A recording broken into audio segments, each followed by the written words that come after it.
Hey guys, on my way to the flying field. I am going to set up my Krieger 200 Shendrone, a new frame I built. I will show it later. Basically, I built this frame because it seems like the center of gravity is really good on the sides and everything, but also from top to bottom. And my plan is to expand this into a 3D setup. I do have the 3D props, I have the right KISS ESCs and so on. But before I do so, I want to make sure that the RC rate and the rate setup is perfect. So I really want it to be so that whenever I do a small flip, it will actually do a small flip. Whenever I do a big, stick movement, it will do a big flip. Just pick you up right here because this is a bumpy road. And I was out here yesterday doing that, and it seems like I'm getting, pretty close to what I actually want. But it still feels like there's a very tight balance between having something where you can go like this and then you're upside down, which would be good. And then when that seems to be okay, I always have trouble with the next step, which is how much stick input should I give if I want it to be a full flip. So yeah, I'm definitely going to do a lot of tuning today, so let's see what happens.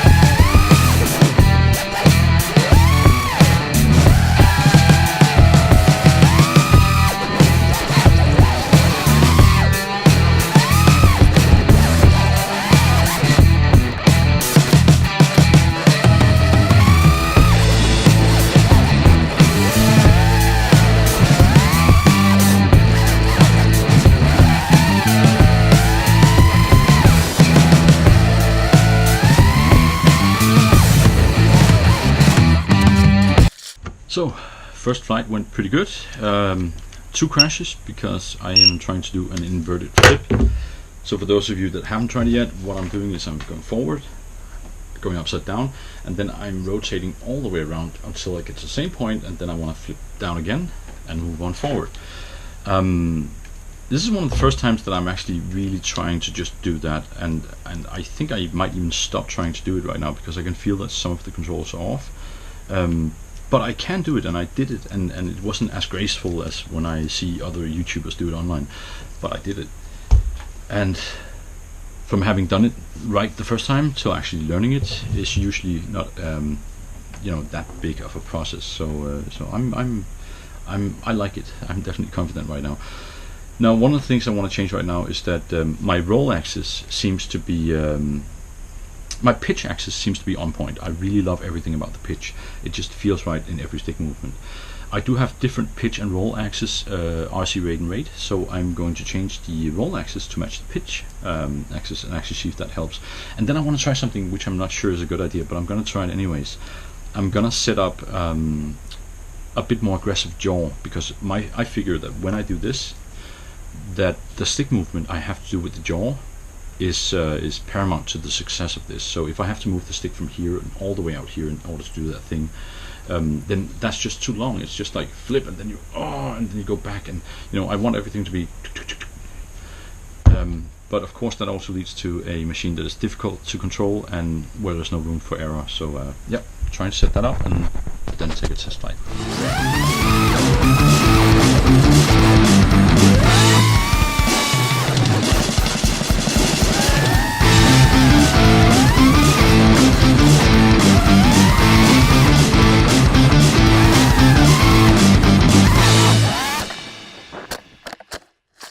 So that was a pretty nasty crash, straight into the ground.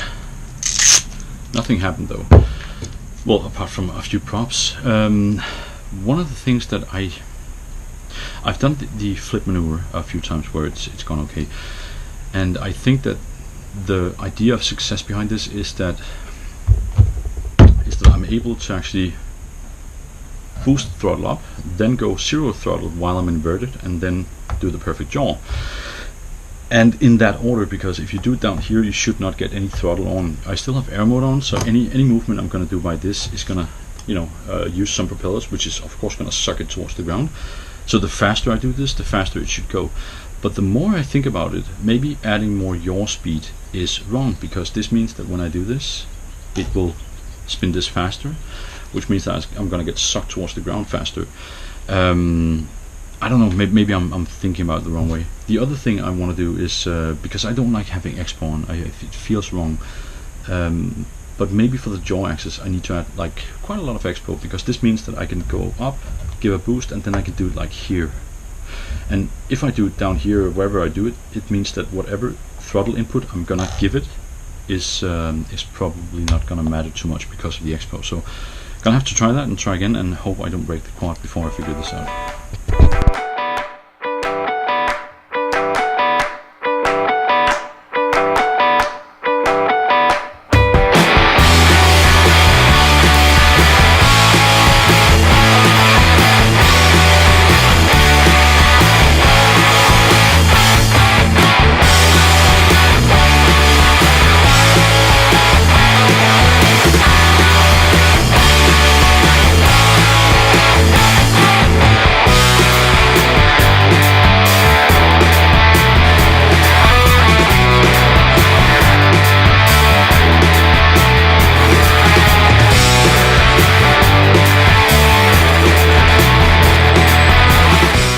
So this is the face of a happy quad pilot. I'm happy even though my quad is stuck up in that fucking tree, because I finally figured out how to do a inverted jaw spin.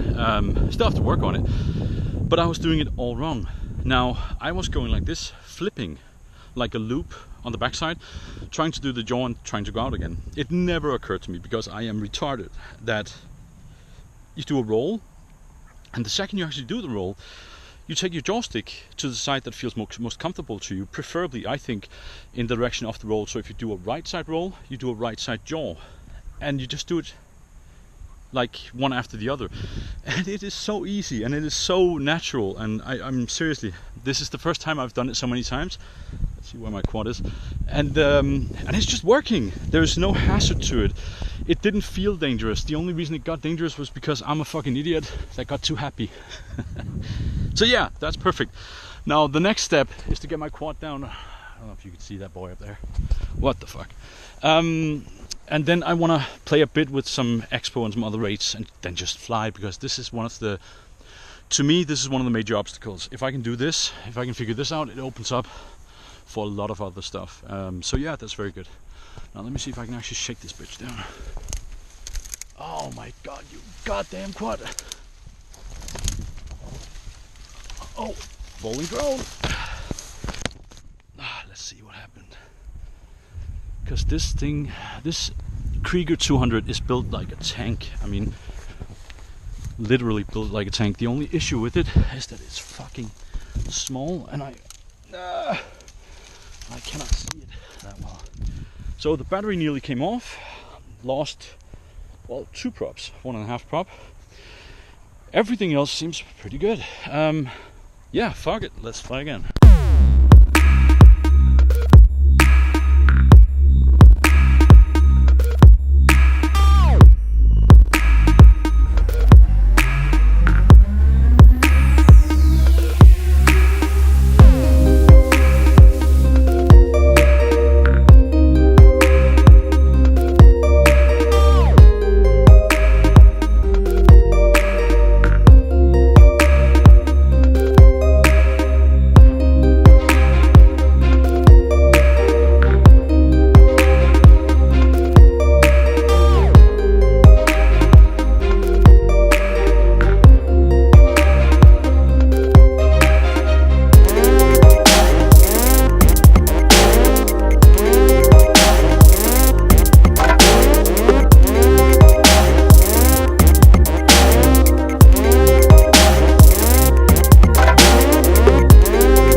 So it's been I don't want to say long day because it's been really fun, but I've been out here for 2.5 hours now. Spent a lot of batteries, spent a lot of props. This is basically the last good battery I have left. It's a bit bigger than the others, but who cares? I've learned a lot today. I came out here with the intention of setting the rate and the RC rate on this thing so that every stick movement I make feels natural, you know? And that's easier said than done, because everything feels good until a certain point, then you do something and then it just completely fucks up. One of the things I really wanted to learn today was to go like this and then spin around and then like 360 around and then flip back and move on. Spent a lot of props and batteries trying to do it. I've tried it before, I've had success with it before, but it's never felt like something I could do. And then I just realized today that I'm doing it the wrong way. I mean, you can definitely do it that way, but I'm doing like this and then going into the jaw rotation. Now I'm doing like this and then going into the jaw rotation, which makes for a whole different fluent motion. It's much easier on the brain, it's easier to set up, it's easier to execute, it just feels natural. And once I started doing this, I just realized that I haven't been using jaw enough. So now I want to do one last battery and actually use all the jaw I can. Just do a lot of loops with jaw in it and do a lot of inverted rolls with jaw in it, but it definitely feels like I'm progressing for the first time in months, because this has been one of those things I really didn't really have down, you know. The PID settings was one thing, I feel I'm moving on from that, but the rates are a different thing, and definitely stuff like the jaw, it has just been missing from my, you know, quad vocabulary, so to speak. So now jaw practice all day, and then hopefully soon I can get out of this place, even though I love this place, and actually find a place with some trees and some stuff and do some stuff around it. So one last battery, I hope it doesn't die, and I don't have a buzzer on this thing, and every time I crash I spent 50 minutes looking for it, so yeah, I should get that done.